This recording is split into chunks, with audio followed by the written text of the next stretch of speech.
kako zagotoviti, da bodo tudi starejši prišli do svojega zdravnika takoj, ko ga bodo potrebovali, da bo zdravljenje varno in kakovostno?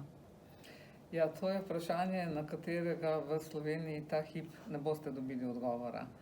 Gre za to, da so te komunikacijske poti zaradi epidemije, ki je sicer uradno minila, ampak še zaradi vedno znovičnega preverjanja, testiranja, te komunikacijske poti so močno preobremenjene in zasedene.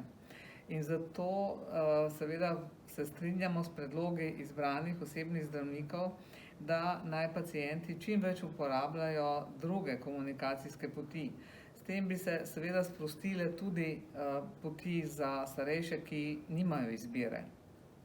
Se pravi, če bodo ljudje manj klicali po telefonu, tisti, ki so vešči upravljanja z elektronsko pošto ali drugače po spletu, bo tistim, ki zmorejo samo telefon uporabljati, ostalo vendarle več možnosti.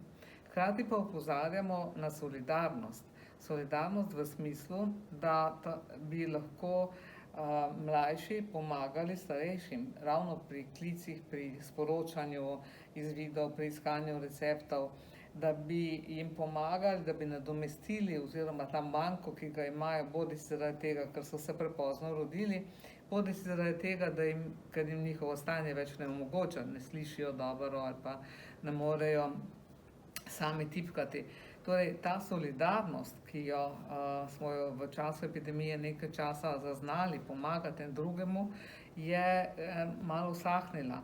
In zato smo toliko bolj veseli pobud mladih prostovoljcev, lahko bi bili tudi starejši prostovoljci, ki bi tem starejšim ljudem pomagali, da bi prišli do zdravstvenih storitev.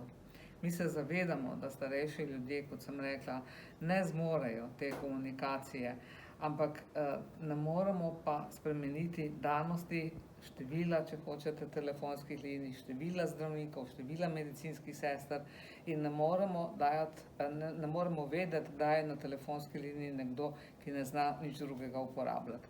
Tako da ta izrek, ki sem ga pač morala povedati v 10 sekundah, taka je bila omejitev strani televizije, ki je to predvajala, je bilo sporočilo, da se bomo morali vsi navaditi na uporabo vseh komunikacijskih poti in prepričana sem, da bo to sčasoma tudi šlo, predvsem, ko bomo se mi postarali in bomo to že znali, ker znamo že zdaj.